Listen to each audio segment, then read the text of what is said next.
नमस्कार दोस्तों, आप सभी लोगों का एक बार फिर से स्वागत है मंथन इंस्टीट्यूट के ऑफिशियल चैनल पर। तो आज हम लोग पढ़ने जा रहे हैं मोशन इन प्लेन। ये आपका नीट 2025 का संजीवनी बैच का जो है 6 वीडियो होने वाला है, जिसमें हम लोग मोशन इन प्लेन पढ़ेंगे। और इसमें हम लोग सबसे पहले शुरुआत करेंगे वेक्टर एनालिसिस से, ठीक है। क्योंकि हम लोग प्लेन में मोशन पढ़ने जा रहे हैं। प्लेन का मतलब क्या होता है? प्लेन वो वाला प्लेन नहीं, एरोप्लेन ना समझ लेना आप लोग। प्लेन का मतलब ये है two dimensional world. Two dimensional world क्या होता है? डायमेंशन का मतलब क्या है यहाँ पे? वैसे तो डायमेंशन का जो मतलब होता है आप यूनिटेड डायमेंशन में पढ़ते हैं कि ब्रैकेट, बड़े ब्रैकेट के अंदर चीजों को लिख देते हैं, वो डायमेंशन नहीं है। डायमेंशन का मतलब है यहाँ पे लेंथ, विड्थ एंड हाइट। जो ह्यूमन परसेप्शन है, हम लोग 3 तरीके की डायमेंशन को परसेप्ट कर सकते हैं। कौन कौन से? लेंथ, विड्थ और हाइट। लेंथ विड्थ परसेप्ट कर सकते हैं हम लोग, उस पर मूव भी कर सकते हैं। लेंथ में चल सकते हैं, विड्थ में भी चल सकते हैं, आगे भी जा सकते हैं, दाएं बाएं भी जा सकते हैं, आगे पीछे दाएं बाएं। लेकिन जो हमारे पास जो वर्ड्स हैं, ठीक है, पक्षी, वो आगे पीछे दाएं बाएं ऊपर नीचे पूरे 3 डायमेंशन वर्ल्ड में चल सकते हैं। और हम लोगों ने 3 डायमेंशन वर्ल्ड में मूव करने के लिए क्या बनाया? Plane, aeroplane. तो एरोप्लेन क्या करता है? वो हमको 3 डायमेंशन वर्ल्ड में मूव कराने में मदद करता है, ठीक है। अब हमारा जो ब्रेन है, हमारा परसेप्शन जो होता है, वो कैसे काम करता है? वो 3 डायमेंशन वर्ल्ड को परसेप्ट कर सकता है। उससे ज्यादा भी डायमेंशन होती होंगी, बट वी कांट परसेप्ट, ओके। तो फिर क्या समस्या है? तो लेकिन कुछ ऑर्गेनिज्म ऐसे भी होते हैं जो क्या करते हैं, जो सिर्फ 2D वर्ल्ड में रहते हैं, ठीक है। जैसे जो जमीन पे चलते हैं, जो जमीन पे रेंगते हैं, वो सिर्फ लंबाई में, चौड़ाई में चल सकते हैं। आगे चलेंगे, पीछे चलेंगे, आगे चलेंगे, पीछे चलेंगे, दाएं चलेंगे, बाएं चलेंगे, बस, ठीक है। तो उनके लिए जो पूरा संसार ये कैसा है? 2 डायमेंशनल। अच्छा, कोई ऐसा भी ऑर्गेनिज्म हो सकता है, माइक्रो ऑर्गेनिज्म हो सकता है, जो सिर्फ 1D में चलता हो, बट ऐसा होना मुश्किल है। क्यों? क्योंकि प्लेन में तो चलेगा ही ना एट द एंड। प्लेन का मतलब क्या है? प्लेन मतलब है लेंथ और विड्थ, इसमें तो चलेगा, तो आगे भी चलेगा, पीछे भी चलेगा, ठीक है। अगर जैसे चींटी को सिर्फ एक, आप एक मान लो चींटी को एक डंडा दे दिया जाए, ठीक है, और उसी पे वो चल रही है लगातार, तो उसको क्या ही तरीका है चलने का? एक तो तरीका है उसको सीधा सीधा चलने का, ठीक है। तो वो 1D मोशन हो गया उसका, 1 dimension motion in straight line, जो हमने पहले चैप्टर में पढ़ा था। तो हम लोग उसमें आगे ही पीछे चलते थे, ठीक है। अब मोशन इन प्लेन में आगे पीछे और दाएं बाएं दोनों तरीके से चलेंगे। फिजिक्स का मतलब ये नेचर में जो भी हो रहा है उसको हम लोग कैसे समझेंगे, ठीक है। कॉन्शियस में कैसे लाएंगे उसको समझना है। सब कॉन्शियसली हम लोग महसूस तो कर लेते हैं चीजों को, पर दिमाग को कॉन्शियसली समझना कैसे है, ठीक है। तो वो फिजिक्स आपको कराती है मैथ की मदद लेके, ठीक। तो हाँ, 2D वर्ल्ड पे हम लोग थे। तो 2D वर्ल्ड में क्या हो रहा है? अच्छा हाँ, जो चींटी है वो लकड़ी पे चल रही है, तो वो सीधे सीधे 1 डायमेंशन पे जाती है। अगर अब वो क्रॉल करना शुरू करे, क्रॉल इन द सेंस वो लकड़ी को स्पाइरल वे से करे, अगर वो, तो स्पाइरल वे से अगर उसका पाथ कैसा हो जाएगा? स्पाइरल हो जाएगा। आगे नीचे जाती है, फिर ऊपर आती है, फिर आगे, फिर नीचे जाती है, फिर ऊपर आती है, इस तरीके से वो आगे बढ़ती चली जा रही है। यानी जो चींटी है वो भी लकड़ी पे भी 1 डायमेंशन में 2 तरीके का मोशन कर सकती है। एक तो स्पाइरल मोशन कर सकती है, और एक कैसे कर सकती है? स्ट्रेट लाइन मोशन कर सकती है, ठीक है। तो ये जो मोशन है, इसी को हम लोग समझने वाले हैं। पहले हमने पढ़ा मोशन इन स्ट्रेट लाइन, अब हम लोग पढ़ेंगे मोशन इन प्लेन, ठीक है। तो मोशन इन प्लेन क्या होने वाला है? 2 डायमेंशन वर्ल्ड में मोशन होने वाला है पार्टिकल्स का। उनको हम लोग ऑब्जर्व करेंगे और समझेंगे इनके लिए क्या फॉर्मूले होते हैं और इस मोशन से क्या क्या हो सकता है, ठीक है। तो सबसे पहले हम लोग उस मोशन को समझने के लिए समझना पड़ेगा हमको 2 डायमेंशनल मोशन के लिए वेक्टर एनालिसिस। तो देखिए, संसार में 3 तरीके की क्वांटिटी होती है। पहली होती है स्केलर क्वांटिटी। स्केलर क्वांटिटी का मतलब होता है the quantity which only have magnitude, जिसमें सिर्फ मैग्नीट्यूड हम लोग रिगार्ड करते हैं, जिसमें हम लोग को डायरेक्शन की जरूरत नहीं होती है, ठीक है। हम लोग सिर्फ उसका मैग्नीट्यूड कंसिडर करते हैं। अच्छा, वो क्वांटिटी जिसमें मैग्नीट्यूड और डायरेक्शन दोनों चीजें होती हैं, उनको हम लोग क्या बोलते हैं? उनको हम लोग बोलते हैं वेक्टर क्वांटिटीज, ठीक है। तो वेक्टर क्वांटिटी हम लोग वेक्टर एनालिसिस पढ़ेंगे। हम लोग उन क्वांटिटी को समझेंगे जिनमें क्या क्या होता है? मैग्नीट्यूड और डायरेक्शन दोनों चीजें होती हैं, ठीक बात है। अब मैग्नीट्यूड और डायरेक्शन दोनों चीजें होती है, इसका क्या मतलब है? देखिए, मैं कुछ चीजें तो आपको डेमोन्स्ट्रेट करके दिखा सकता हूँ, बोर्ड पे प्रेजेंट करके दिखा सकता हूँ, बट कुछ चीजें आपको खुद इमेजिन करनी पड़ेगी। तो आप लोग कान खुले रखिए, बस आंखें खुली रखिए, कान खुले रखिए, आप अपने दिमाग को कंसंट्रेट करिए मेरी बातों को, और उसी हिसाब से आप अपने दिमाग को घुमाइए, तो आपको अपने आप सब कुछ इमेजिन हो जाएगा और सारी बात समझ में आ जाएगी, ठीक है। तो हम लोग कहाँ पे थे? हम लोग थे वेक्टर एनालिसिस पे, और हम लोग ये समझ रहे थे कि सेकंड टाइप की क्वांटिटी क्या होती है? वेक्टर क्वांटिटीज होती है, जिनमें क्या होता है? मैग्नीट्यूड और डायरेक्शन दोनों चीजें होती है। यानी जिनमें अगर हम डायरेक्शन को कंसिडर ना करें तो उस क्वांटिटी की जो वैल्यू है दैट विल चेंज, वो बदल जाएगी, ठीक है। और अब वो बदल जाएगी तो क्या हो सकता है वो गलत कैलकुलेट हो जाए अगर आप उसमें डायरेक्शन नहीं लेते हैं तो हम लोग क्या करते हैं कि कुछ क्वांटिटीज में डायरेक्शन लेना जरूरी समझते हैं, ठीक है। जैसे एक एग्जांपल मैं देता हूँ डिस्टेंस और डिस्प्लेसमेंट का। डिस्टेंस क्या है? डिस्टेंस ये है कि आप किसी भी पाथ पे कहीं भी किसी पॉइंट से कहीं भी चले गए विदाउट एनी डायरेक्शन कंसिडरेशन। लेकिन आप एक फिक्स डायरेक्शन में जाते हैं और इनिशियल और फाइनल पोजीशन के बीच का मिनिमम जो डिस्टेंस होता है उसी को डिस्प्लेसमेंट बोलते हैं। लेकिन वो किस में होता है? एक फिक्स डायरेक्शन में होता है, ठीक है। तो जो फिक्स डायरेक्शन है वही तो डिस्प्लेसमेंट बताएगी ना। अगर आप उसमें उसमें डायरेक्शन हटा दी, डायरेक्शन कंसीडर नहीं कर रहे, तो कैसे पता चलेगा कि डिस्प्लेसमेंट क्या है, ठीक। तो इसलिए क्या होता है कि वेक्टर क्वांटिटीज में डायरेक्शन लेना कंपलसरी हो जाता है। तो हम लोग इनको डायरेक्शन के साथ सॉल्व करेंगे। अब डायरेक्शन को के साथ सॉल्व करने के लिए हम लोग का जो कोऑर्डिनेट सिस्टम था जो हम लोगों ने पहले चैप्टर में पढ़ा था, उसी में हम लोग जो X axis Y axis Z axis लिए थे उन्हीं को हम लोग डायरेक्शन असाइन कर लेंगे, उन्हीं के डायरेक्शन असाइन कर लेंगे। और किसी भी पार्टिकल की पोजीशन उन्हीं एक्सिस पे ही तो मूव करेगा, ठीक है। X Y plane, Y Z plane, ठीक है, वाई एक्स प्लेन, तो इन्हीं पे ही तो मूव करेगा। अब इन्हीं एक्सिस की पोजीशन असाइन कर लेते हैं, पोजीशन मतलब डायरेक्शन असाइन कर लेते हैं, उसी के हिसाब से हमारी पोजीशन में भी क्या आ जाएगी? डायरेक्शन आ जाएगी। एक बार पोजीशन में डायरेक्शन आ गई ना, फिर तो हमारी डिस्प्लेसमेंट वेलोसिटी सब में डायरेक्शन आ जाएगी, ठीक है। तो चलिए शुरू करते हैं। हाँ, तीसरे टाइप की क्वांटिटी होती है टेंसर क्वांटिटी, उसके बारे में हम लोग आगे बात करते हैं। पहले समझते हैं हम लोग वेक्टर एनालिसिस में सबसे पहला जो टर्म है वो हमारा क्या है? Position vector. तो पोजीशन वेक्टर क्या होता है? पोजीशन वेक्टर का मतलब है, पहले आप समझना पड़ेगा पोजीशन क्या होता है। तो मैंने आपको पहले चैप्टर में पढ़ाया था पोजीशन का मतलब क्या है कि आप कहीं भी एक्स वाई प्लेन है, ये एक्स एक्सिस है, ये वाई एक्सिस है, आप इस प्लेन में कहीं पे भी हो सकते हैं, ठीक है। आप इस प्लेन में कहीं भी हो सकते हैं। अब ये 2 डायमेंशनल वर्ल्ड चल रहा है, यहाँ पे लेंथ है और विड्थ है, दोनों चीजें हैं। आपकी पोजीशन इस पॉइंट पे, इस पॉइंट के कोऑर्डिनेट है a, b।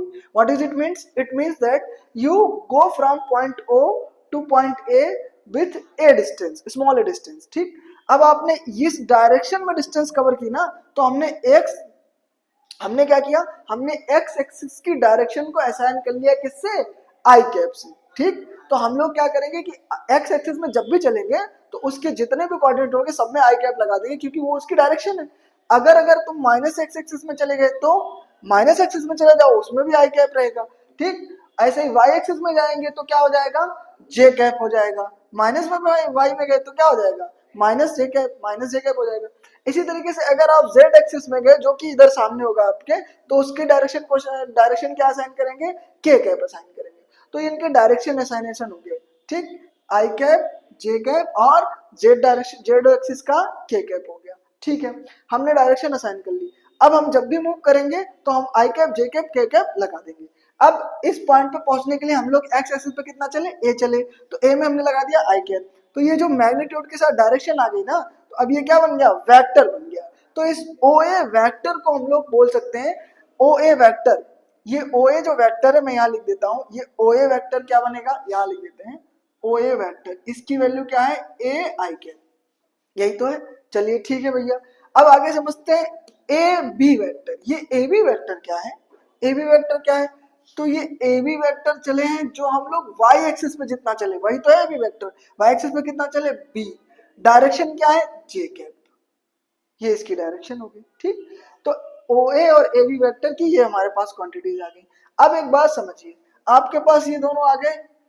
अब हम लोग क्या करते हैं, ये हमने ओरिजिन से दोनों की अलग अलग पोजीशन वेक्टर निकाल लिए, बट हम अब कहाँ पहुंच गए? इस बी पॉइंट पे पहुंच गए ना। तो ओरिजिन के साथ, ओरिजिन के रिस्पेक्ट में इस बी पॉइंट का हम लोग को पोजीशन वेक्टर निकालना है। तो वो क्या होगा? तो देखो पोजीशन वेक्टर बी पॉइंट पे निकालना है, तो आप यहाँ से यहाँ कितना डिस्टेंस चले, ठीक है, इनटू इट्स डायरेक्शन, और यहाँ से यहाँ कितना डिस्टेंस चले इनटू इट्स डायरेक्शन, इन दोनों का सम कर देंगे तो हम लोग को क्या आ जाएगा? OB वेक्टर आ जाएगा। तो हम लोग क्या कह सकते हैं कि OB वेक्टर क्या है? OA vector plus AB vector, OA vector plus AB vector, ठीक है। OA vector plus AB vector, यही हमारा क्या बन जाएगा? OB वेक्टर बन जाएगा। OB मतलब ये वाली ओरिजिन के साथ इस पॉइंट की पोजीशन क्या है, तो हम लोग कैसे लिखेंगे? OA vector plus AB vector. अब OA की वैल्यू क्या है? A आई कैप, यहाँ लगा दी। AB की वैल्यू क्या है? BJ कैप, यहाँ लगा दी। तो हमारे पास OB वेक्टर ये आ गया। अब ये जो OB वेक्टर आ गया यही हमारा क्या है? इसी को हम लोग क्या बोलते हैं? पोजीशन वेक्टर, ठीक है। इसको हम लोग क्या बोलेंगे? पोजीशन वेक्टर बोलेंगे। चलिए हो गया पोजीशन वेक्टर। अब आप लोग हमको ये बताइए, ये तो हो गया पोजीशन वेक्टर, हम लोगों ने इस वेक्टर के अलग अलग मैग्नीट्यूड देखे थे। अब आपने निकाल लिया एक पूरा वेक्टर जिसकी वैल्यू क्या है, जिसकी वैल्यू है a I cap plus B J cap. अब अगर ये कहा जाए आपसे कि आप इस वेक्टर का क्या बताओ, मैग्नीट्यूड बताओ, सिर्फ डायरेक्शन हटा दो, तो कैसे निकाला जाएगा? तो कैसे निकाला जाएगा मैग्नीट्यूड? मैग्नीट्यूड निकालने का ये तरीका है कि मैग्नीट्यूड है क्या असल में, इस जो ये जो पाथ है ना, इसकी लेंथ है मैग्नीट्यूड, इसकी इस साइड की लेंथ बता दो। तो आपको ये क्या दिख रहा है, ये एक राइट एंगल ट्रायंगल दिख रहा है। इस राइट एंगल ट्रायंगल में आपने क्या लगाया, पाइथागोरस लगा दी। अब जैसे ही आप इसमें पाइथागोरस थ्योरम लगाएंगे तो आपको अपने आप दिख जाएगा कि क्या है ये मैग्नीट्यूड। मैग्नीट्यूड देखना है, डायरेक्शन को इग्नोर कर दीजिए, ए बी, और ये क्या हो जाएगा, इसका आपको मैग्नीट्यूड निकालना है। तो ये अगर ए है, ये बी है, तो ये क्या हो गया, हाइपोटेन्यूस हो गया। ये बेस हो गया, ये परपेंडिकुलर, ये hypotenuse. And we know that the hypotenuse equals to under root of A square plus B square. तो क्या हो जाएगा, मॉड ऑफ ओबी, इसको किससे रिप्रेजेंट करते हैं, मैग्नीट्यूड ऑफ वेक्टर। ठीक है, magnitude of this position vector. तो क्या हो जाएगा मैग्नीट्यूड ऑफ वेक्टर का, under root of A square plus B square. ये क्या हो गया, इसका मैग्नीट्यूड हो गया। चलिए अब बात करते हैं इसकी डायरेक्शन की, कि डायरेक्शन क्या होगी इसकी। तो डायरेक्शन कैसे समझेंगे, तो आप जो ये ओबी वेक्टर आपने बनाया ना, इसकी आपको डायरेक्शन निकाली है ना, तो कैसे निकालोगे, तो हम लोग क्या करते हैं कि ये कितने एंगल पे है, कितने एंगल पे है, किसके साथ, एक्स एक्सिस के साथ ये कितना एंगल बना रहा है, वही क्या हो जाएगी, इसकी डायरेक्शन हो जाएगी। तो एक्स एक्सिस के साथ ये कितना एंगल बना रहा है, उसकी डायरेक्शन निकालने के लिए हम लोग क्या करते हैं, हमको दो वैल्यूज तो ऑलरेडी पता थी, तो इन दो वैल्यूज के हिसाब से हमने क्या लगा दिया, टेन थीटा, क्योंकि टेन थीटा क्या होता है, परपेंडिकुलर अपॉन बेस। तो टेन थीटा क्या होता है, परपेंडिकुलर अपॉन बेस। मैग्नीट्यूड देखना है, सिर्फ डायरेक्शन से कोई मतलब नहीं, मतलब v अपॉन ए। तो v अपॉन ए, ये क्या हो गया, डायरेक्शन ऑफ द वेक्टर।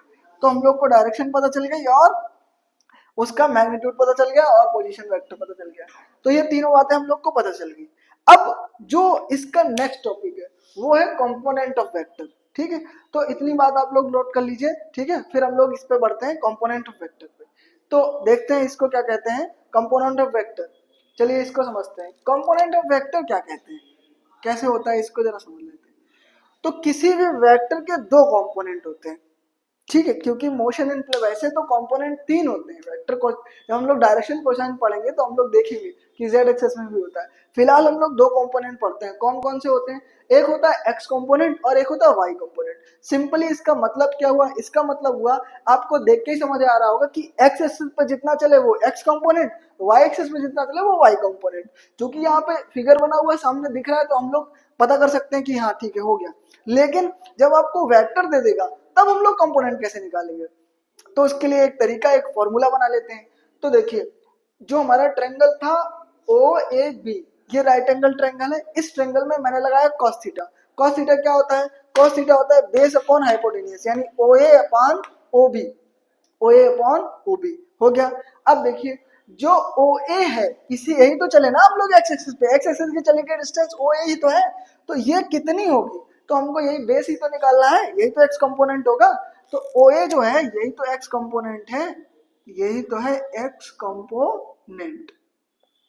अब आप लोग ये बताइए, यही एक्स कंपोनेंट है, तो ओ ए इक्वल्स टू क्या हो जाएगा, ओ बी का इधर मल्टीप्लाई हो जाएगा, O A equals to O B cos theta. ये आ गया इसका एक्स कंपोनेंट वेक्टर फॉर्म में। बट अगर हमको सिर्फ मैग्नीट्यूड चाहिए कि आप कितना चले बस इतना बता दीजिए, तो हम क्या करेंगे, ओ ए का मॉड ले लेंगे, मॉड ऑफ ओ ए, इसकी वैल्यू निकाली, इसकी वैल्यू किसके बराबर है, वेक्टर ओ बी का मॉड। तो इसका ओ बी का मॉड क्या होता है, अभी अभी निकाला था ओ बी का mod, under root of A square plus B square, इसकी वैल्यू उठा के वहां लगा दी, ये आ गया ओ बी का मॉड। अब आते हैं कॉस थीटा पे। तो कॉस थीटा क्या होता है, हम लोग को पता है कॉस थीटा क्या होता है, बेस अपॉन हाइपोटेन्यूस। तो बेस कितना, ए, स्मॉल ए ना, बेस इसमें कितना चले थे, स्मॉल ए मैग्नीट्यूड चले थे, अपॉन हाइपोटेन्यूस क्या है, हाइपोटेन्यूस में इसका मैग्नीट्यूड ओ बी का मैग्नीट्यूड क्या है, under root a square plus B square. A square plus B square ये कैंसिल आउट हो जाएगा, तो हमारे पास ओ ए का मैग्नीट्यूड कितना आ जाएगा, ए आ जाएगा।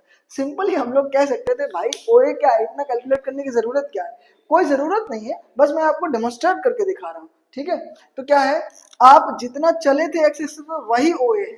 ठीक, यही ओ ए है, और ए ही क्या है, इसका एक्स कंपोनेंट है। निकालने का तरीका है, क्वेश्चन आएगा तो हम लोग ऐसे सॉल्व करेंगे, क्योंकि क्वेश्चन तो घुमा सकता है ना। तो हम लोग को ये फॉर्मूला बन के आया, इस फॉर्मूले में वैल्यू लगाना, आपको ऐसे वैल्यू लगा सकते हैं, तो उससे क्या हो जाएगा, हमारे पास एक्स कंपोनेंट निकल आएगा। आप लोग इतना नोट कर लीजिए, इसके बाद हम लोग क्या देखेंगे, इसका वाई कंपोनेंट देखेंगे सिमिलरली। ठीक है, इतना नोट कर लीजिए।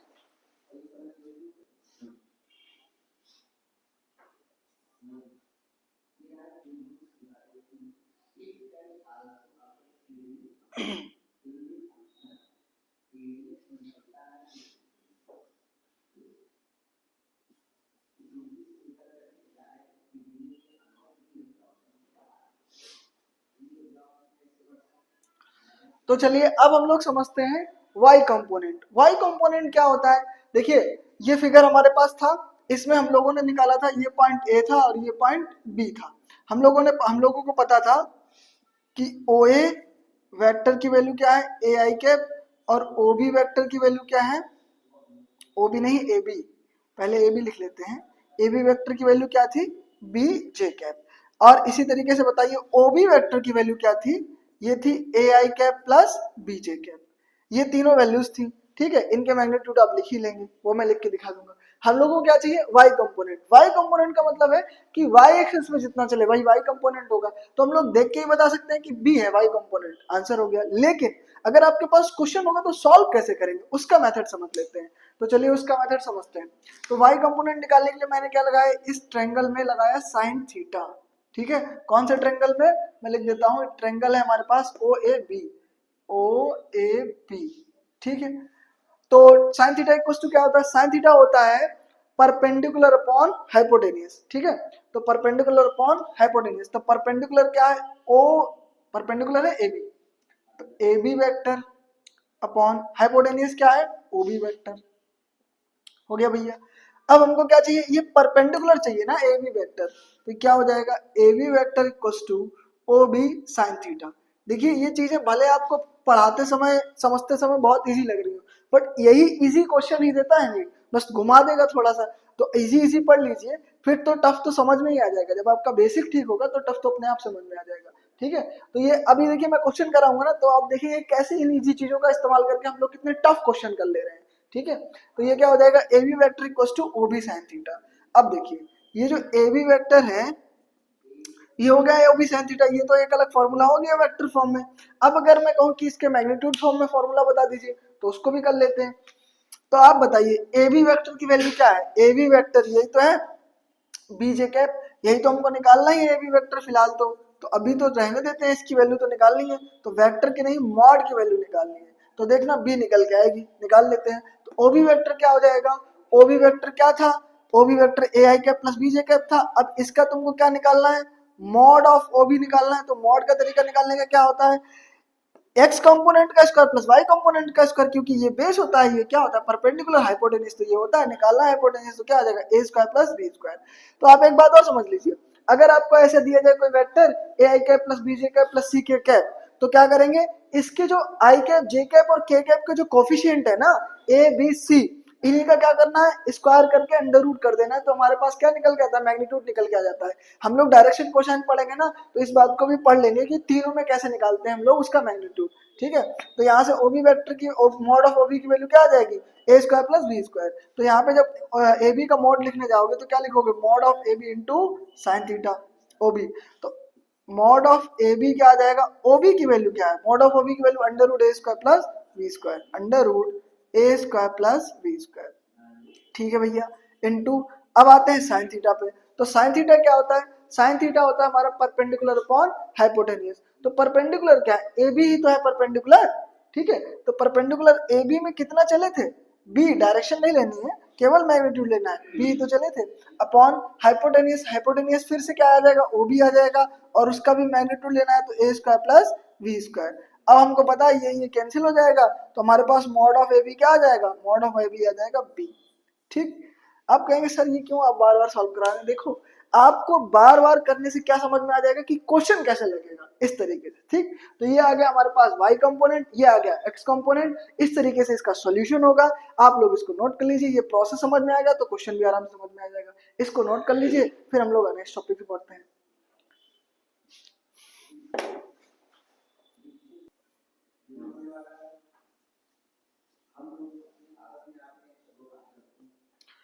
तो चलिए अब हम लोग समझते हैं डिस्प्लेसमेंट वेक्टर क्या होता है।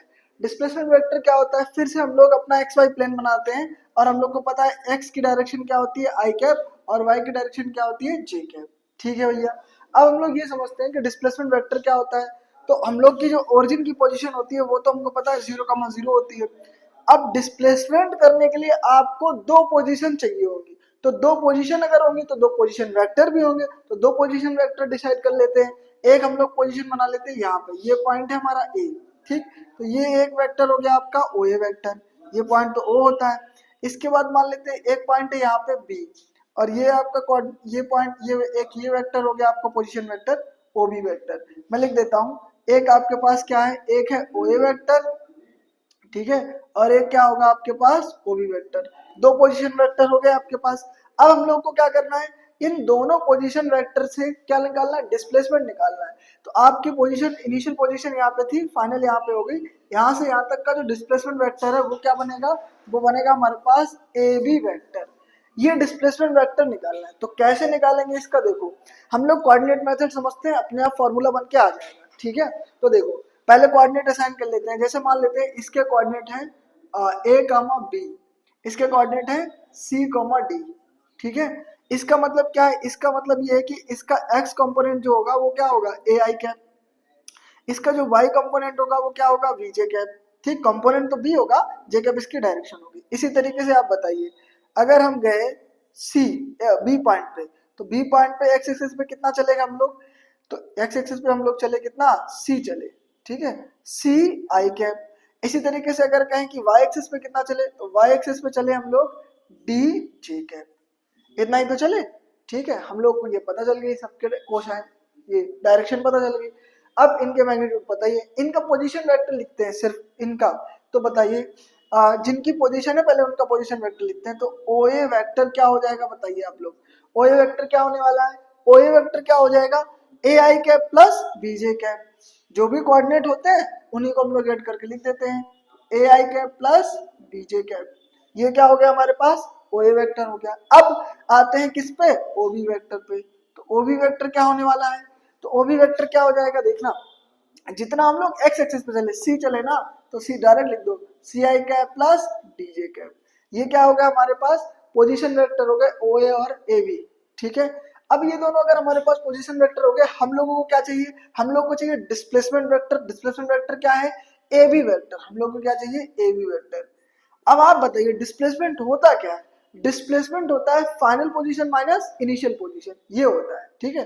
तो देखिए पहले तो आप ए बी वेक्टर आप निकालना चाह रहे हैं, आपको बिल्कुल फॉर्मूला नहीं पता कि क्या होना है, लेकिन हम लोग इस फॉर्मूले को ही बनाना है, कैसे बनाना है जरा देखो, फाइनल पोजीशन कितनी है ए पॉइंट, फाइनल है बी पॉइंट और इनिशियल क्या है ए पॉइंट है, ठीक है।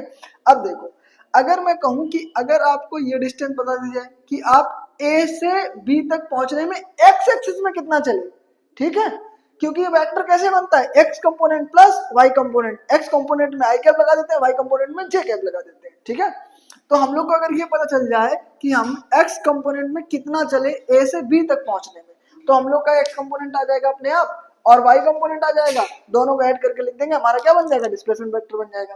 तो आप बताइए ये डिस्टेंस कितनी होने वाली है, कितनी, ये कितनी डिस्टेंस होगी बताइए, ये पूरी सी है, ये ए है, तो ये कितनी बचेगी सी माइनस ए, और आई कैप इसकी डायरेक्शन हो जाएगी, ये डिस्टेंस बन गई। इसी तरीके से बताइए परपेंडिकुलर में सिर्फ इतनी, ये डायरेक्शन इतना ही तो आप मूव करें परपेंडिकुलर में दोनों डायरेक्शन में, तो ये सिर्फ इतनी इतनी क्या होने वाली है बताइए, ये पूरे डी है, यहाँ से यहाँ तक डी जे कैप है और यहाँ से यहाँ तक क्या है बी जे कैप, तो डी में से क्या घटा दो बी घटा दो, तो D minus B J cap क्या बन गया हमारे पास बन गए ये कंपोनेंट कौन से ए बी के, एक्स कंपोनेंट और वाई कंपोनेंट। तो ए बी वेक्टर को अगर मैं लिखना चाहूं, इधर लिख देता हूं मैं A B vector equal to X component क्या है सी माइनस ए,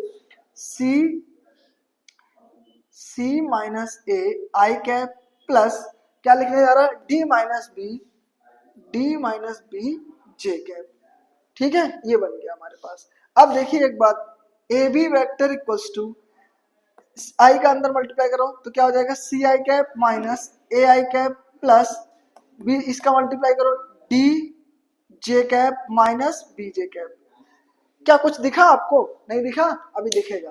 देखिए मैं अगर ऐसे लिख दूं कि A B vector equals to C I cap और डी जे कैप, इनको एक साथ लिख लूं, और ए आई कैप और बी जे कैप इनको एक साथ लिख लूं, तो देखो आप सी आई कैप प्लस डीजे कैप, इनको एक साथ लिख लिया।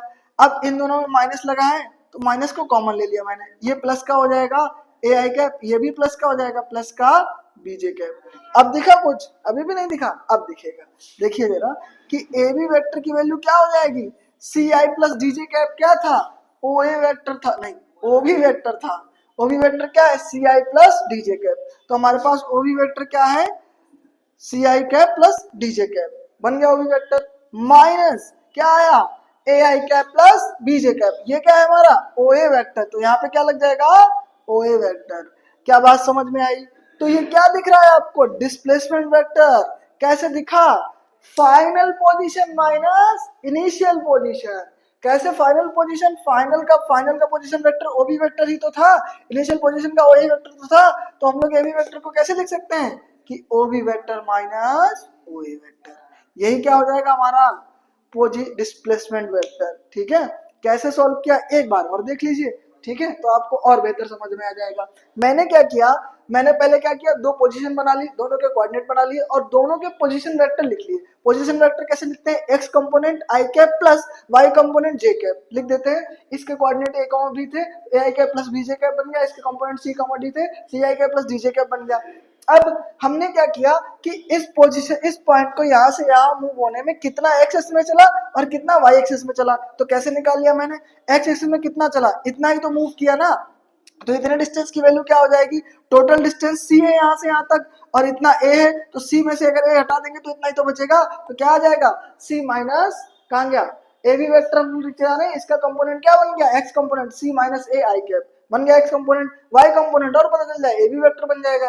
तो वाई कंपोनेंट में कितना चले, वाई कंपोनेंट में हम लोग चले कितना, यहाँ से यहाँ इतना ही तो चले भाई। वर्टिकली कितना मूव किया, हॉरिजॉन्टली इतना मूव किया, वर्टिकली इतना मूव किया, मोशन इन प्लेन पढ़ रहे हो ना, तो दोनों डायरेक्शन में मूव कर रहे हो आप जा इधर रहे हो तो आप यहाँ से यहाँ पहुंच गए, ऊपर भी बढ़े और आगे भी बढ़े, तो आगे कितना बढ़े सी माइनस आई कैप और ऊपर कितना बढ़े, टोटल डिस्टेंस डी है और इतनी कितनी है बी है, तो D minus B J cap. तो ये हमारा क्या बन गया, पोजीशन वेक्टर किसका, ए बी का। अब इसको मैंने आई का अंदर मल्टीप्लाई कर दिया और आई जे वाले एक साथ लिख लिए और हमारे पास वैल्यू निकल के आ गई किसकी, इन दोनों की, दोनों को रिप्लेस कर दिया तो हमारे पास क्या बन गया पोजीशन वेक्टर या डिस्प्लेसमेंट वेक्टर, ये बन गया हमारे पास डिस्प्लेसमेंट वेक्टर। क्या बात समझ में आई, बोलो भाई क्या आई, a B vector equals to O B minus O A vector, क्या है ये, फाइनल माइनस इनिशियल पोजीशन। ठीक है, इन दोनों पोजीशन वेक्टर को माइनस कर दिया, आंसर आ गया। अगर आपको ये पूछ दे कि इस डिस्प्लेसमेंट वेक्टर का आप मैग्नीट्यूड बता दो तो आप आराम से मैग्नीट्यूड निकाल लेंगे। कैसे निकालेंगे कि mod of A B equals to under root of, यही तो वेक्टर है आई कैप और जे कैप में, तो इसका मैग्नीट्यूड आराम से निकाल लेंगे कि आई कैप में जो कंपोनेंट लिखते हैं उसका स्क्वायर प्लस और जे कैप के साथ जो कोफिशिएंट होता है उसका स्क्वायर, यानी क्या है डी माइनस बी का होल स्क्वायर। तो ये क्या आ गया, इसका मैग्नीट्यूड आ गया। अब आप ये देख पा रहे हैं ये कुछ फॉर्मूला दिख रहा है, जाना पहचाना, आप लोगों ने 10th में इसको पढ़ा होगा।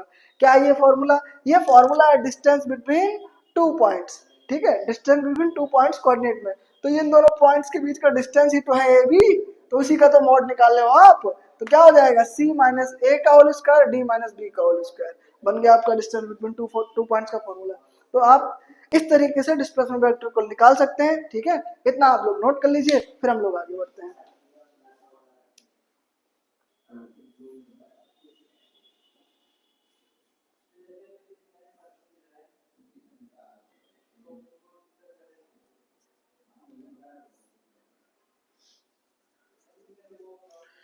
चलिए अब हम लोग जो नेक्स्ट टॉपिक समझने जा रहे हैं वो हमारा क्या है, addition and subtraction of two vectors. ठीक है, तो इसको जरा हम लोग समझ लेते हैं बड़े ध्यान से।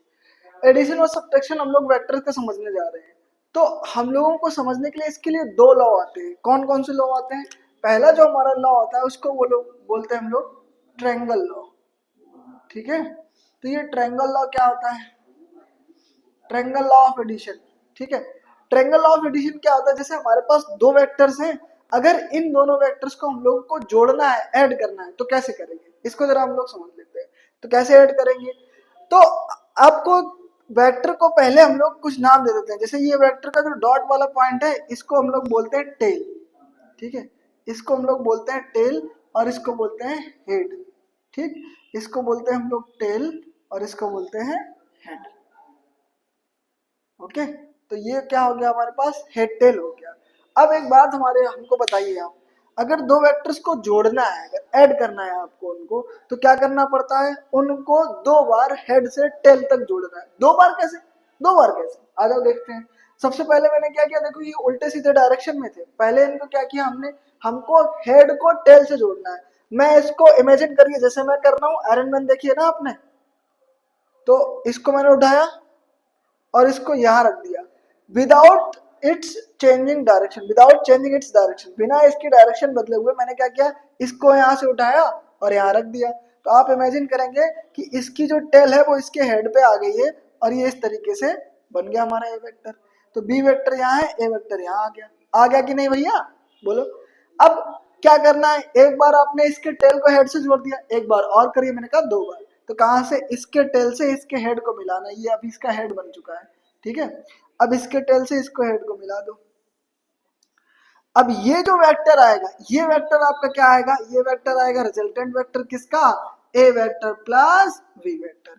इसी को हम लोग क्या बोलते हैं, ट्रायंगल लॉ ऑफ एडिशन। अब आप कहेंगे सर कोऑर्डिनेट सिस्टम से समझाइए, देखिए बार बार कोऑर्डिनेट सिस्टम बनाने से टाइम जाया होगा, क्या तरीका सही है कि वेक्टर फॉर्म में लिख लेते, क्योंकि हमारे पास जो क्वेश्चंस आने वाले हैं वो वेक्टर फॉर्म में होंगे। कोऑर्डिनेट फॉर्म में होंगे तो हम लोग उनको कंपोनेंट लगा के, डायरेक्शन लगा के हम लोग उसको वेक्टर फॉर्म में चेंज कर लेंगे और फिर उनको ऐड कर लेंगे, ठीक है। तो अगर ए वेक्टर और वी वेक्टर दिया जाए तो उनको डायरेक्ट ऐड कर लेते हैं। यहीं पे मैं जस्ट एक सिंपल सा एग्जांपल लेता हूं तो आपको और अच्छे समझ में आ जाएगा। जैसे आपको दिया जाए a vector equals to 2i cap plus 3j cap plus 4k cap, इसी तरीके से वी वेक्टर आपको दिया जाए 3i cap plus 4j cap plus 5k cap, ठीक है।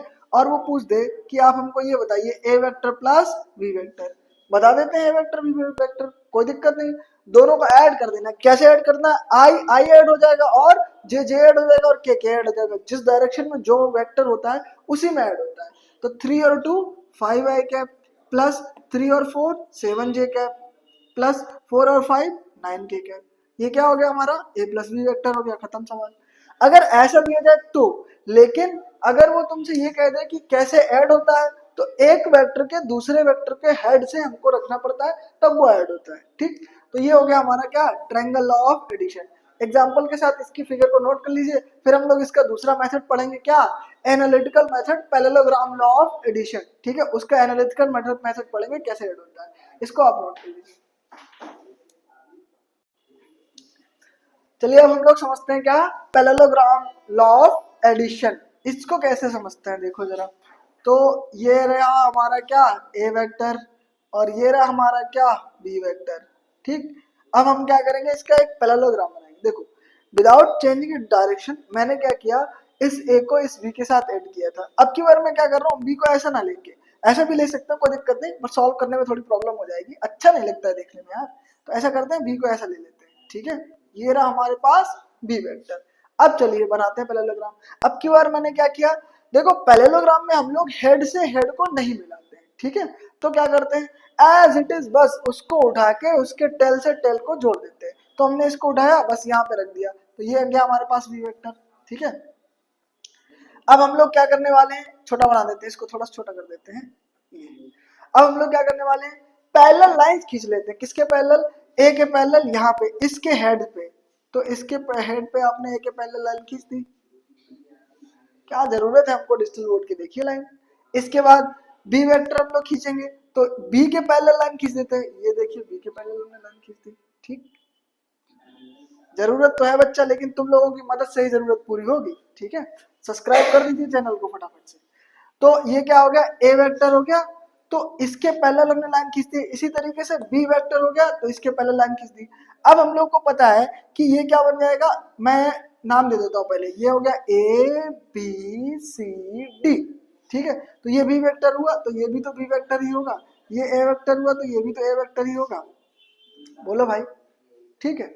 अब देखो, अगर तुमको इसका क्या निकालना है, रिजल्टेंट वेक्टर, यानी प्लस करना है, उनको जोड़ना है, एडिशन करना है, तो क्या करोगे, इस पॉइंट से इस सी पॉइंट्स को मिला दो, यानी इसका क्या बना दो, डायगोनल बना दो। तो क्या बन जाएगा, ये जो डायगोनल होगा ना आपका, यही तो होगा आर वेक्टर, जो क्या रिप्रेजेंट करेगा, ए वेक्टर प्लस बी वेक्टर, क्योंकि वही ए वेक्टर प्लस बी वेक्टर आ गए यहाँ पे ऐड हो गए। तो पैरेललोग्राम बनाने से क्या हो जाता है, आपको इतना सोचना नहीं पड़ता है कि इसके हेड को उसके टेल से जोड़ा गया है, डायरेक्ट आप जोड़ सकते हैं। दोनों के पहले लाइन खींच दीजिए, उसके बाद डायगोनल खींच दिए, वो जो डायगोनल होगा भाई क्या होगा, सम ऑफ टू वेक्टर्स हो जाएगा। तो ये होता है हमारा पैरेललोग्राम लॉ। अब देखिए मैंने एक बात कही थी एनालिटिकल मेथड, ठीक है। तो एनालिटिकल मेथड जो होता है उसको जब हम लोग सॉल्व करते हैं तो आर वेक्टर निकालना तो ऐसे आ जाएगा, बट आर का मैग्नीट्यूड कैसे निकलेगा उसकी बात करते हैं। तो दो वेक्टर जब भी आपको दिए जाए तो मैंने क्या किया देखना, इस लाइन को ओ बी जो हमारे पास ए बी वेक्टर था इसको मैंने आगे बढ़ा दिया, ठीक, और इस लाइन को आगे बढ़ाया, इसका नाम दे दिया हम लोग ई, ठीक है, ई दे दिए, और ई पे हमने क्या कर दिया, एक परपेंडिकुलर डाल दिया, ये रहा हमारा परपेंडिकुलर, ठीक। बड़े ध्यान से समझना इस चीज को, इसको मैं मिटा देता हूँ भी, ठीक है। ये तो पता ही चल गया कि पैरेललोग्राम से कैसे आ जाता है। अब देखो जरा क्या होने वाला है। अब आपने अगर ये हमारी पैरेलल लाइन थी जिसकी वैल्यू क्या थी बी सी, मैं कुछ वैल्यूज लिख देता हूँ, ये ए वेक्टर के बराबर है, ठीक, वैल्यूज कुछ लिख देता हूँ। क्या ये वैल्यूज लिखने वाला हूँ मैं कि ओ ए डी, जो हमारे पास ए डी है वो किसके बराबर है, बी सी के बराबर है, ठीक है भैया। अब जो ए बी है वो सी डी के बराबर है, ए बी जो है हमारे पास वो डी सी के बराबर है, इक्वल्स टू डी सी के बराबर है। अब मैंने क्या किया, मैंने इस सी पॉइंट से इस पर परपेंडिकुलर डाल दिया, ठीक। तो जो पहले तो देखो ए ई का कैसे डिस्ट्रीब्यूशन होता है, ए ई को देख लेते हैं, ए ई क्या हो जाएगा, ए ई हो जाएगा हमारे पास a b plus b, a b plus b. आपको ए बी पता है कौन सा, बी वेक्टर, ये याद रखना, अभी अप्लाई कर देंगे हम लोग, ठीक है। चाहो तो मैं लिख लिखता हूँ, एडी कहाँ गया, एडी और बीसी ये दोनों मिलके क्या है, इसी को तो ए वेक्टर कहा है। ए वेक्टर फॉर्म में लिखो ना, डिस्टेंस लेना चाहो तो मॉड ऑफ ए लिख दो। इसी तरीके से ए बी और डी सी, ए बी और डी सी ये दोनों क्या है, बी वेक्टर, और डिस्टेंस लिखना चाहो तो मॉड ऑफ बी वेक्टर, ठीक है। तो ए ई क्या हो जाएगा, ए ई इक्वल्स टू हो जाएगा ए बी प्लस बी। यहाँ तक बात क्लियर है, आगे बढ़ते हैं। क्योंकि हमको ए बी तो पता है बट बी ही नहीं पता है, तो बी ई की वैल्यू मैं यहाँ लिखना चाहूंगा, क्या हो जाएगा देखना जरा, बी इक्वल्स टू हो जाएगा ए ई माइनस ए बी, ए ई पूरा वाला, इसमें से क्या निकाल दो, हमने निकाल दिया ए बी निकाल दिया, तो हमारे पास बी आ गया, ठीक। अब एक बात समझिए आप लोग, ये एंगल जो है वो थीटा है, इसको मैंने क्या एंगल दिया, थीटा एंगल दिया, इसको मैंने एंगल का नाम दिया अल्फा, ठीक। These two angles are different. तो यहाँ पे थीटा है, ये अल्फा है, हम लोग ये रिजल्टेंट वेक्टर का जो ये था हमारा, ये आर वेक्टर था, इसका एंगल है ये थीटा ऐसे ही है इसका ए वेक्टर का। अब देखो अगर मैं इस ट्रायंगल में कहूँ आपसे, यहाँ में देखो ट्रायंगल मैंने लिया कौन सा, बी सी ई, ट्रायंगल बी सी ई, इसमें मैंने क्या किया जरा ध्यान से देखना, मैंने इसमें लगाया क्या, देखो हमको बी ई चाहिए यानी इसका बेस चाहिए, और हमको पता क्या है, इसका हाइपोटेन्यूज हमको पता है कि मॉड ऑफ ए, ठीक है। तो हम लोग क्या निकालेंगे, बेस और हाइपोटेन्यूज का रेशियो निकाल लेते हैं। बेस और हाइपोटेन्यूज क्या होता है, कॉस थीटा बच्चा, कॉस थीटा क्या होता है, बेस अपॉन हाइपोटेन्यूज। तो बेस कितना हो गया, बीई अपॉन हाइपोटेन्यूज कितना हो गया, बीसी। और बीसी तो हम लोग पहले ही पता कर चुके हैं, बीसी क्या था, ए मॉड ऑफ ए। तो हम लोग क्या लिख सकते हैं कि बीई इक्वल्स टू, बीसी इधर डिवाइड में है तो इधर जाके मल्टीप्लाई हो जाएगा, तो बी इक्वल्स टू क्या हो जाएगा, बी सी कॉस थीटा। अब बी सी कहाँ गया, बी सी की वैल्यू तो मॉड ऑफ ए है, तो हम लोग लिख सकते हैं कि बी इक्वल्स टू क्या हो जाएगा, mod of a cos theta, ठीक। आप कहोगे सर क्या सॉल्व करना चाह रहे हैं, आप क्या निकालना चाह रहे हैं, मैं निकालना चाह रहा हूँ कि आर वेक्टर तो निकाल लोगे बट मॉड ऑफ आर कैसे निकलोगे। आप कहेंगे सर आर वेक्टर पता होगा तो under root a square plus B square plus c square हो गया मॉड ऑफ आर, लेकिन अगर नहीं पता होगा वेक्टर तब कैसे करोगे, ठीक है, तब क्या फॉर्मूला क्या होगा। तो ये हो गया वी का एक mod of A cos theta, उसको बोलते हैं हम लोग, मैं लिख देता हूँ यहाँ पे, ये जो हम लोग सॉल्व कर रहे हैं ये असल में है क्या, ये एनालिटिकल मेथड इसको बोलते हैं। ये आपके एनसीईआरटी में दिया गया है, पेज नंबर तो मुझे नहीं याद है वायो वाले सर की तरह, लेकिन हाँ मुझे इतना पता है कि एनसीईआरटी में मोशन इन प्लेन खोलोगे तो तीसरे पेज पे राइट साइड में दिया गया है, ठीक है। तो आप चाहो तो इसको समझ सकते हो, नहीं तो मैं तो हूं ही ना समझाने के लिए, तो समझो। तो क्या होता है एनालिटिकल मेथड, तो हमने यहाँ पे क्या निकाल लिया, बी निकाल लिया, बी की वैल्यू क्या आ गई, mod of a cos theta आ गई भैया हमारे पास बी। कौन से ट्रायंगल का इस्तेमाल किया हमने, बी सी ई, ये आ गया बी। तो हम लोग कह सकते हैं कि बी की वैल्यू क्या है, AE माइनस AB, यही तो थी BE की वैल्यू, और BE की वैल्यू क्या है, mod of A cos theta. अभी इन सारी वैल्यूज का हम लोग इस्तेमाल भी करने वाले हैं। आगे बढ़ते हैं। अब देखिए, अब एक काम और मैंने किया, इस B पॉइंट से इस पर परपेंडिकुलर एक मैंने डाल दिया, ठीक। इसकी क्या जरूरत पड़ गई, जरूरत है, क्यों है भी बताऊंगा। ये जिस पॉइंट में परपेंडिकुलर डाला है उसको पॉइंट का नाम दे दिया हमने M, ठीक। अब इस पर आपने M नाम दे दिया। अब आप देखिए ध्यान से कि जो AMB है और BMC है, ये दो ट्रायंगल आपको दिख रहे होंगे, इसकी वजह से दोनों ट्रायंगल सिमिलर, सिमिलर कैसे हो गए जरा देखो, ये साइड सेम, ये साइड दोनों में कॉमन है, ठीक। क्योंकि यहां से आपने क्या डाला, एक परपेंडिकुलर डाला, परपेंडिकुलर बाइसेक्टर है डायगोनल पे, ठीक है। तो क्या होगा, ये साइड सेम हो गई, और ये क्या है परपेंडिकुलर, ये एंगल सेम होगा, ये साइड तो कॉमन ही हो गई, ठीक है। तो क्या हो जाएगा, तो ये दोनों एंगल ट्रायंगल सिमिलर हो जाएंगे, उससे खास हमको लेना देना है नहीं, बट क्या है, इसको हम लोग सॉल्व कर लेते हैं जरा। कौन सा ट्रायंगल अब की बार मैंने लिया, अब की बार मैंने ट्रायंगल लिया ट्रायंगल AMB, ट्रायंगल लिया मैंने AMB ले सकते हैं या फिर BMC भी ले सकते हैं, ठीक है, जो आपकी इच्छा हो। तो पहले हम ले लेते हैं AMB, तो AMB। अब इस ट्रायंगल में आपको, जैसे मेरे को अल्फा निकालना है, ठीक है, तो ये अल्फा हो गया। अब ये अल्फा के साइड वाली, जो सामने साइड वाली होती है साइड, वो क्या होती है परपेंडिकुलर, ऑब्वियसली ये परपेंडिकुलर ही है, और जिस पर परपेंडिकुलर डाला जाता है वो क्या हो जाता है, बेस हो जाता है। अब हम लोग को क्या पता है, हम लोग को B पता है और हमको BM निकालना है, ठीक है। BM निकालना है तो क्या हो जाएगा, देखो ये क्या है, ये क्या है, ये तो हमारा वो होता परपेंडिकुलर, और ये क्या था हमारे पास, ये हमारा था बेस, और हाइपोटेनियस ये था। तो परपेंडिकुलर और हाइपोटेनियस का रेशियो लगेगा यहाँ पे, तो यहाँ पे मैं लगाने वाला हूँ साइन अल्फा, ठीक है। तो साइन अल्फा होता ही है परपेंडिकुलर अपॉन हाइपोटेनियस, परपेंडिकुलर क्या हो गया हमारे पास BM अपॉन हाइपोटेनियस क्या हुआ AB, ठीक।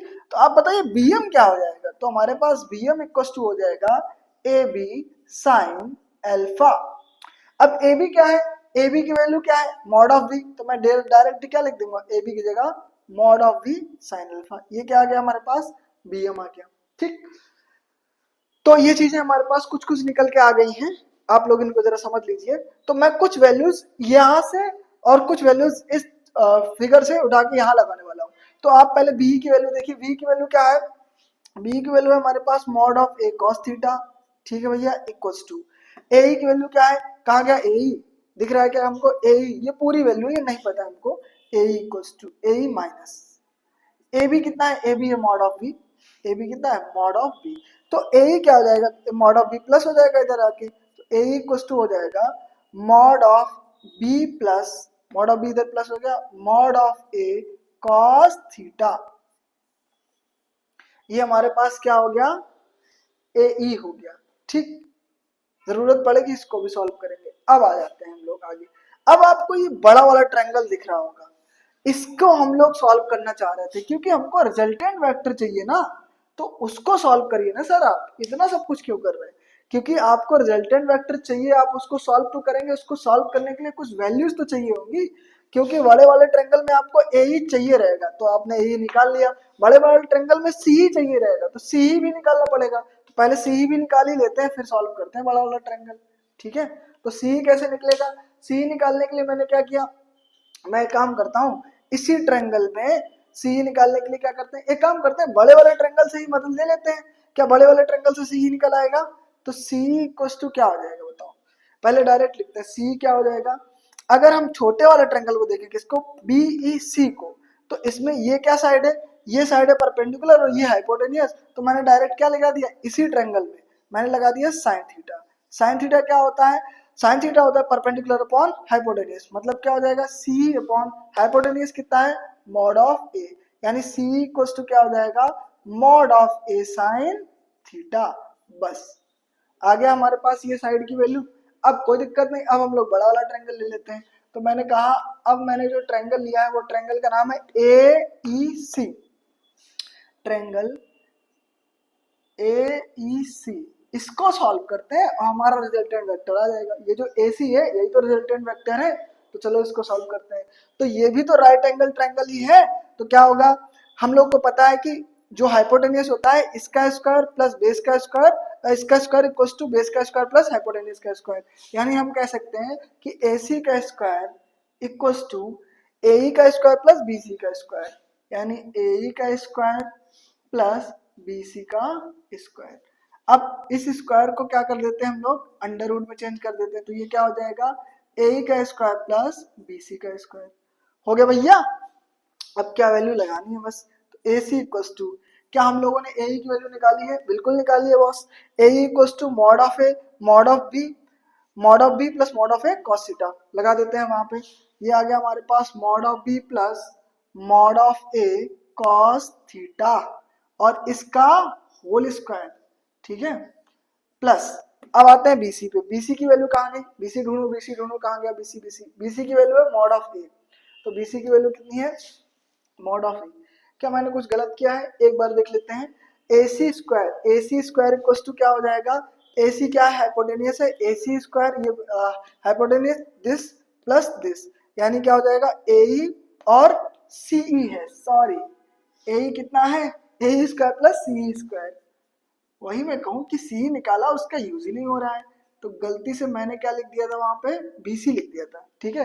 तो होना क्या चाहिए, CE होना चाहिए, ठीक है भैया, तो CE होना चाहिए, क्योंकि आप लोगों को पता है ट्रायंगल तो ये है ना, तो इसका हाइपोटेनियस हो जाएगा, तो AC स्क्वायर इक्वल्स टू क्या हो जाएगा, AB AE square plus CE square हो गया। अब CE की वैल्यू क्या है दोनों, ये रही mod of A sine theta, यहाँ पे लगा देते हैं mod of A sine theta का होल स्क्वायर।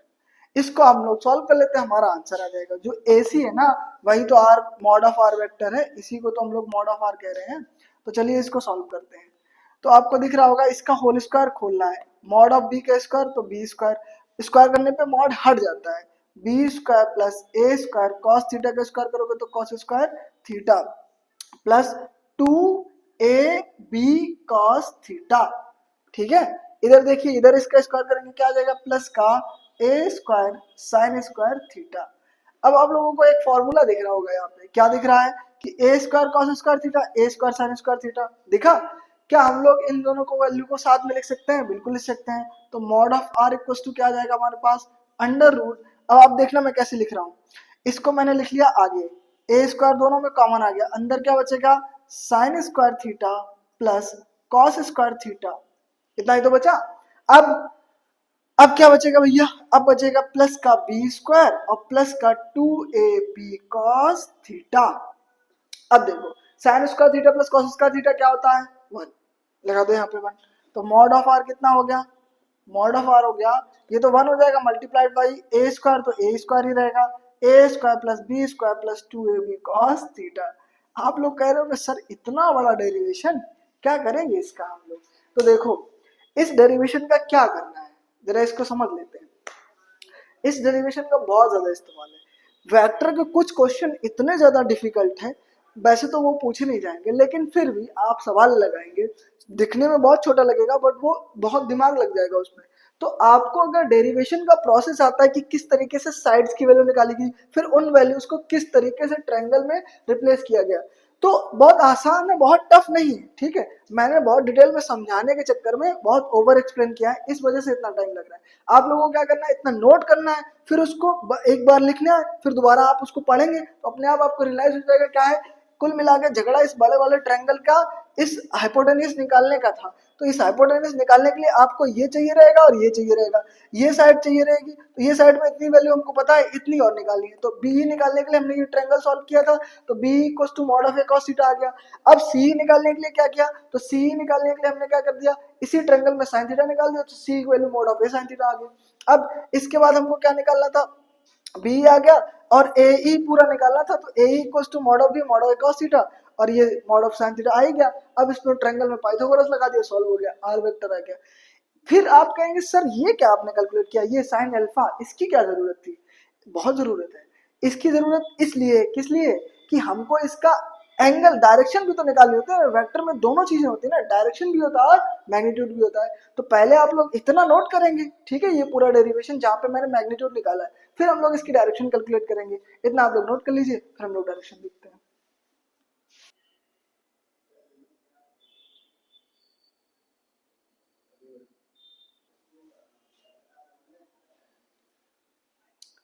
चलिए, आई होप आप लोगों ने नोट कर लिया होगा। अब हम लोग क्या निकालते हैं, ये तो हो गया इसका मैग्नीट्यूड, अब हम लोग निकालते हैं इसकी डायरेक्शन। तो चलिए इसकी डायरेक्शन समझते हैं। तो मैं सिर्फ इतना पार्ट इसका मिटा दे रहा हूँ जो हमारे काम शायद नहीं आएगा, ठीक है, काम अभी फिलहाल नहीं आएगा डायरेक्शन निकालने में। तो अब निकालते हैं इसकी डायरेक्शन। तो डायरेक्शन निकाल लेते हैं बॉस। तो डायरेक्शन निकालने के लिए क्या करना पड़ता है, देखो हमको परपेंडिकुलर, ये बेस और परपेंडिकुलर ये दोनों चीजें पता हो गई है, ए ई पता है और क्या पता है, सी ई पता है, और ये अल्फा है। तो क्या लगा देते हैं, डायरेक्ट मैंने लगाया ट्रेंगल ए ई सी में मैंने क्या लगा दिया, टेन अल्फा लगा दिया। तो टेन अल्फा इक्वल्स टू क्या हो जाएगा, बताओ बच्चा, टेन थीटा क्या होता है, परपेंडिकुलर अपॉन बेस होता है। तो परपेंडिकुलर क्या है, सी अपॉन ए ई, तो क्या हो जाएगा सी ई अपॉन ए ई, ठीक है। तो टेन अल्फा इक्वल्स टू क्या होने वाला है, सी की वैल्यू क्या है, कहाँ गया c, mod of a sine theta, क्या हो जाएगा mod of a sine theta upon a ही कहाँ गया, ए ही कहाँ गया, ढूंढो ढूंढो, ये रहा mod of a, mod of b, mod of a cos theta, mod of b plus mod of a cos theta, ठीक है।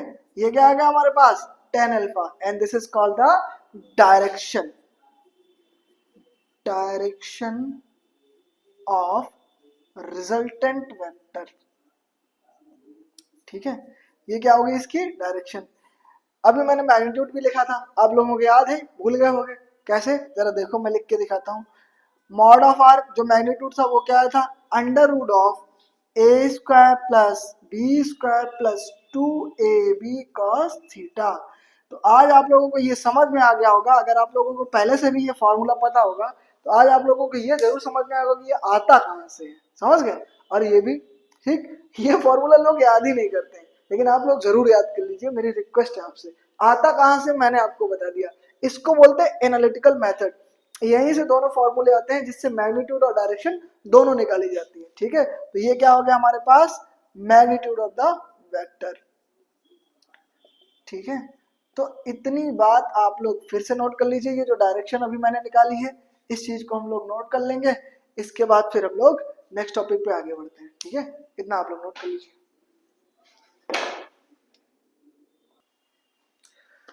तो चलिए आज के लिए हम लोग इतना ही रखते हैं। नेक्स्ट वीडियो में आपको पढ़ने को मिलेगा प्रोजेक्टाइल मोशन, जिसमें आप लोग ये देखेंगे कि किस तरीके से जो है तोपों से हमला किया जाता है प्लेन पर, ठीक है, कैसे नीचे से ऊपर हमला किया जाता है, कैसे प्लेन हमला करता है नीचे। तो इन सब चीजों को हम लोग नेक्स्ट वीडियो में देखेंगे, प्रोजेक्टाइल मोशन, ठीक है।